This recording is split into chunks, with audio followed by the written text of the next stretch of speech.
Després d'haver estat suspès al gener pel fort vent, aquest dissabte arriba en posta la regata de promoció destinada a remés alevins infantils i la de llarga distància per a cadets juvenils i sèniors. En total hi haurà uns 350 esportistes provinents dels 4 clubs ebrencs, Amposta, Tortosa, La Ràpita i Sant Jaume, i de 4 clubs de la resta de Catalunya, Nàutic de Tarragona, Banyoles, així com l'Olímpic i el Marítim de Barcelona.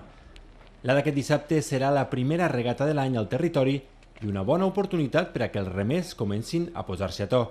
La temporada acaba de començar, però aquestes primeres proves són importants per arribar en bones condicions al maig, quan s'inicia la part més intensa de la temporada. Les proves començaran dissabte al matí amb els 3.000 metres de les regates de llarga distància i continuaran amb les competicions de 700 metres per als remers més joves. Serà més una bona oportunitat per veure en directe els 3 remers del Club de Rem Tortosa que han estat guardonats amb els Premis Estatals de Rem 2013 que atorga la Federació Espanyola.